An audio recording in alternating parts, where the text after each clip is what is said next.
Hello, and this is a book review and interesting ideas and takeaways that I found in this book, Deep Work, by Newport. So let's see. The first one is, because we live in an information era, knowledge has an immense importance and therefore deep work is vital. So he is explaining why it's so important to have deep work is because the information era.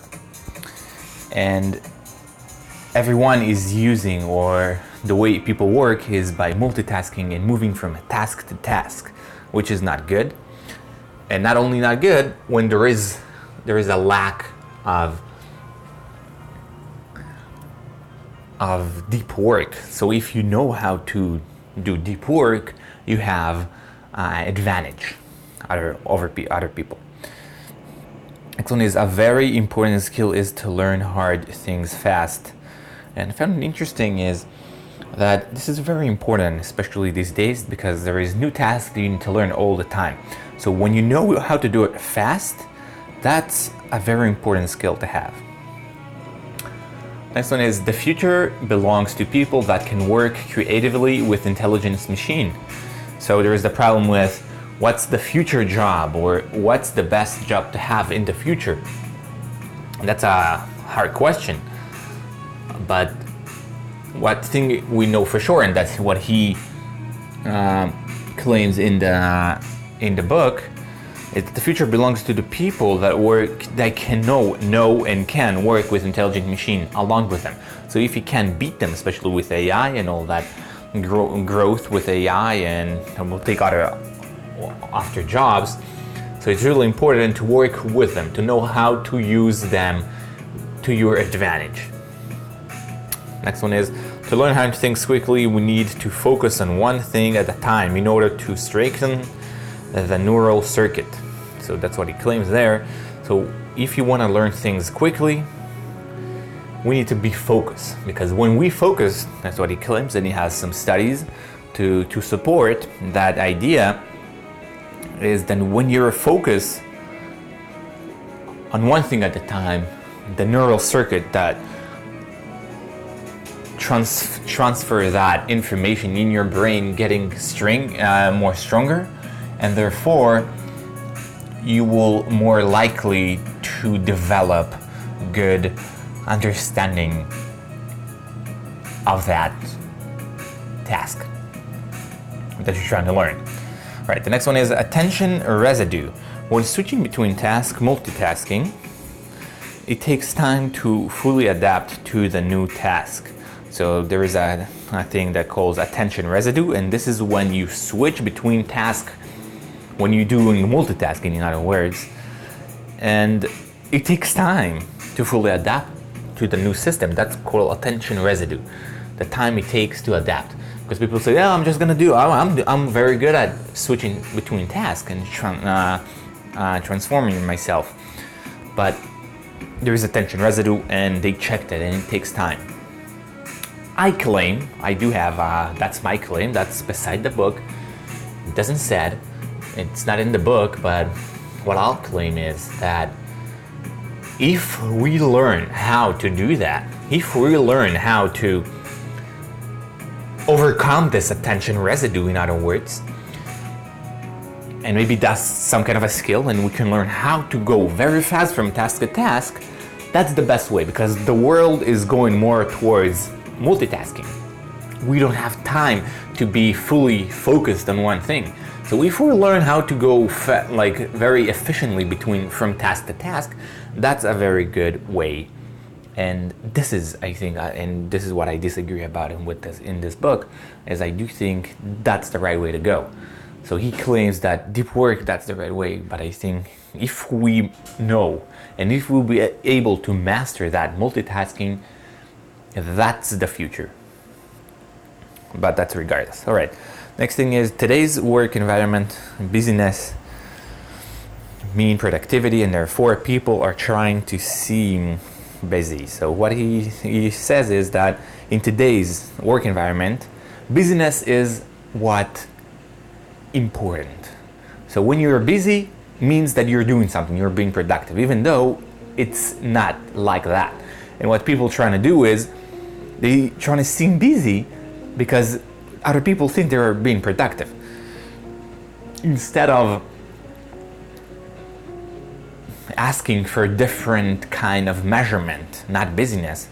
You can say productivity. Have you been productive? What have you produced in the last day or the last week or the last month? Doesn't matter. But did you add any value? And that's a better way of measuring than busyness. Next one is your world is dependent on what you're paying attention to. Oh, that's a very known thing, but I still think it's really important to say it over and over. What are you paying attention to? That's what you're gonna see. That's, I think, it's like a Buddhist kind of a thing, but interesting anyway. The next one is it's easier to enjoy work than enjoying free time due to the feel of flow, which is really hard to accomplish in an unstructured time. What he claims there that people really enjoy their work. And again, it studies that people enjoy work more than enjoy their free time. Because of the flow, because the feel of flow. So when you in an unstructured, like when you in your free time, there is no structure to your time. It's just a blur, right? There is no one thing you should do. And we have hard time as humans, we have hard time enjoying that because there is no flow. In work, this is your task, go. And that's easier. Again, there is studies to support this idea, and I like this idea because I do find it hard sometimes to enjoy free time because what am I doing now? We look for a goal. There is always a goal, and it's hard to set goals to yourself, especially when you like have this idea of having no goal, that's the free life, but it doesn't work like that. So that's an interesting idea that the flow here plays a role. Next one is definition of flow is to lose ourselves into work. That's the definition. I like the definition. So when we lose ourselves into whatever we do, that's the definition. Next one is the work itself is what might be meaningful, not necessarily the outcomes. What they found out about flow, that's going along with the previous one, is what is meaningful is the work itself. It doesn't matter what you get eventually. Some people think it's the satisfaction of the outcome, and this is not true. What true is and what really matters is what do you do, the way you do it. So the process, in other words, is what meaningful and not necessarily the outcome. Can be, but not necessarily. Next one is willpower can get tired. Therefore, you need to use it smartly. Using willpower in wrong times will cost you more. So willpower is the muscle. You use it too much, it gets tired. So you need to know exactly how much to use it. Therefore, if you don't use it, you use it in wrong times. Let's say you need to know when to use willpower in different words. Because if you use it in times that it doesn't matter, it doesn't worth the investment. So it's really hard for you to do some kind of a task. You use a lot of willpower for what? For eating a specific thing.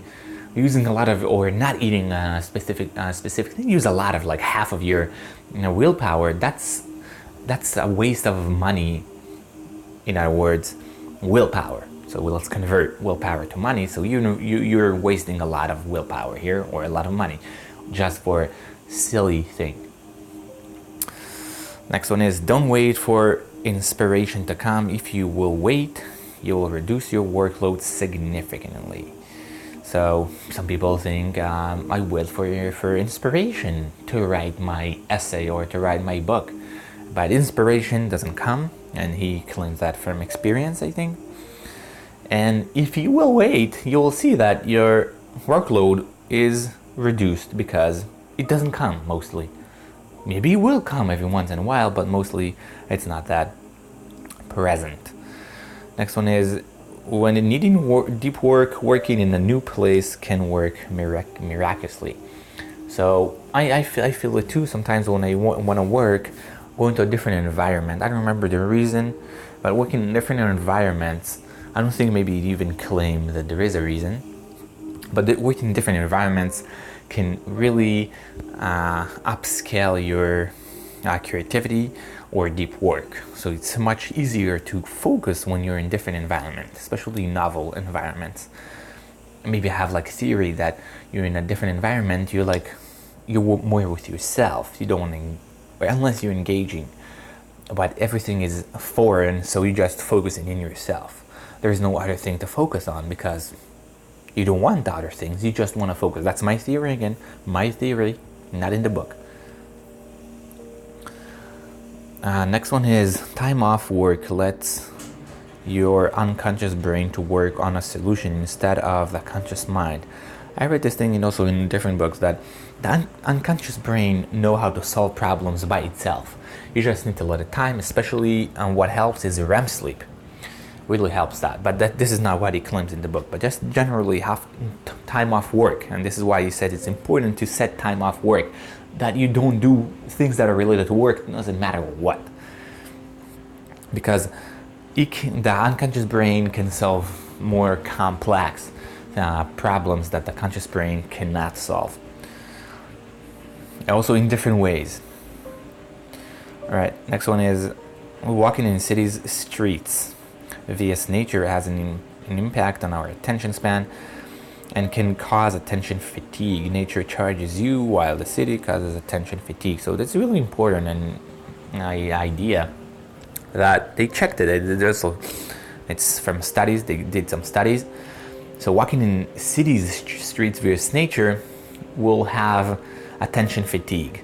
So when you walk in the city, you will have a lot of attention fatigue because there is a lot of things to pay attention to. But working in nature really actually not only it's not reducing that and the attention, it's actually increasing. So we became better at paying attention. So we're quite the opposite. So city will reduce or will cause attention fatigue, and nature will boost our attention. Very interesting.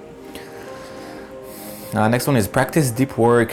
Start slow and increasingly start to do more. So deep work is a hard thing to master, and therefore what he recommends to start slow.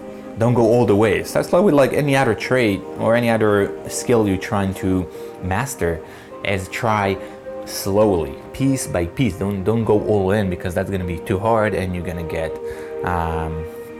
tired, or you will lose. You go like, fuck that, I'm not doing this.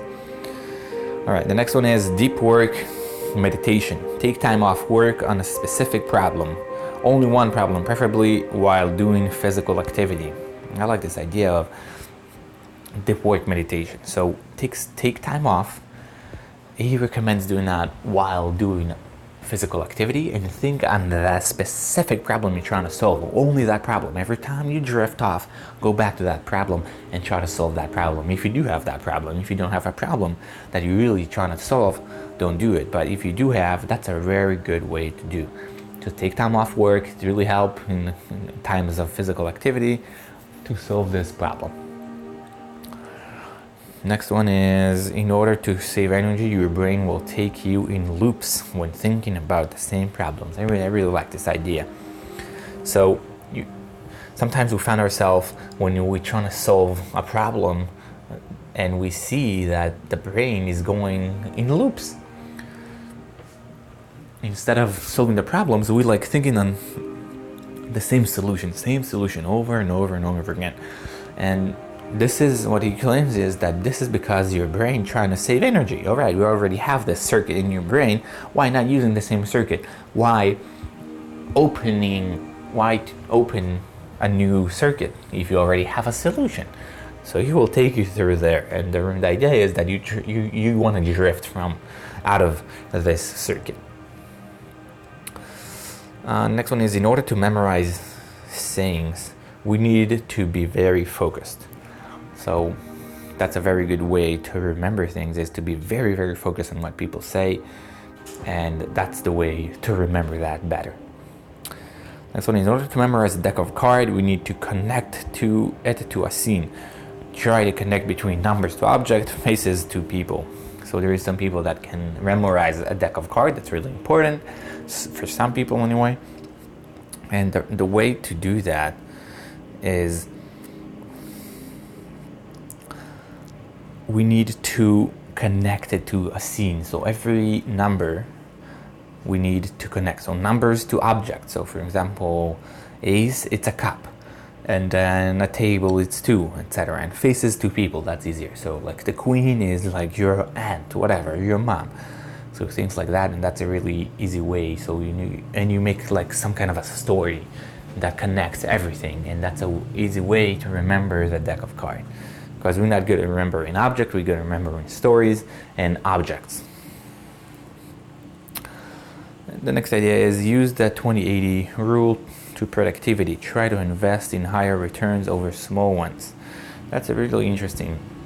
So the 20-80 rule means that you use 20% of the things 80% of the time, and 80% of the things only 20% of the time. So same thing, he claims to use it for productivity. Invest in higher returns over small ones. So there is some things that it's only 20% of your workload will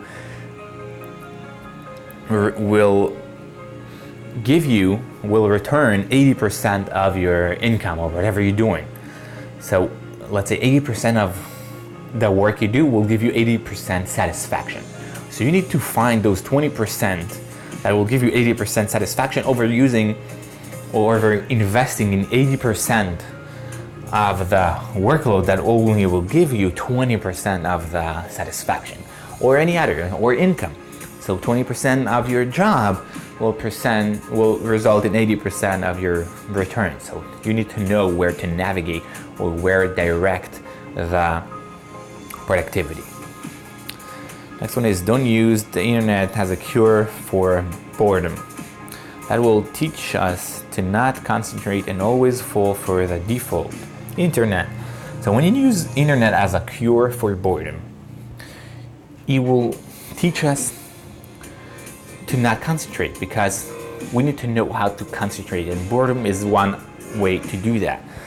And an easy way to do that is not falling for internet. Internet is it is a good cure, but it's a cure. It doesn't help. It doesn't solve the problem. It's like a band-aid on a problem. It doesn't solve the problem.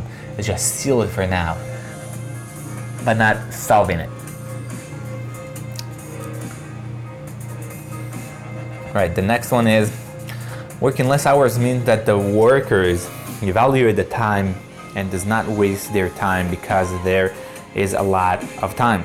So they found out that when you give people less time to work, they will work better. Because when there is a lot of time, they will waste it. Because, there is a lot of time. But when they see there is no a lot of time, there is only 4 or 5 hours during the day, there is no time. And they know that there is no time to waste, so they will invest better. And they found that people have the same returns, like they being very productive even if they work 5 instead of 8 hours, because they don't have much time. Next one is sender filter in emails. Set a filter that says, I will only contact you if my schedule allows and if I'm interested with your project. So don't answer to every email. That's what he said. If you have a lot of emails, a lot of people contact you. So sender filter. So make a auto reply with something like, my schedule I'll only contact you if my schedule allow it. So if it's good in my schedule, and if I'm interested in your idea. So don't get offended. Something like that. Don't write it down. Don't get offended. But the idea is that people know and they get some kind of response. And he claims that that's a very good way. Next one is use emails with more steps. Means think forward in order to eliminate many messages. The more informative the email exchange will be, the better. That's the idea. So sometimes people use messages, let's meet up. And he said, okay, what time? And there is a lot of exchange of emails that it's really useless and inefficient. So what he says is, give all the information you can, think ahead, what he will answer you, what he will reply, and include that in the email. So let's meet up, I have time tomorrow, between this and that, and let's talk about this and that. Let me know if it doesn't work for you, and maybe schedule a phone call to schedule instead of going back and forth with emails that always take you out of the zone. Every time you exchange that message, it takes you out of the deep work or whatever, takes you out of the zone. And that's what he claims. All right, in general, that's it. In general, I really like this book. I give it like 3 stars, I think. But there is some good ideas there, and it's a good introduction to that deep work idea, which I wasn't too familiar with. Again, like 3, I think it's like a 3-star book. All right, thank you.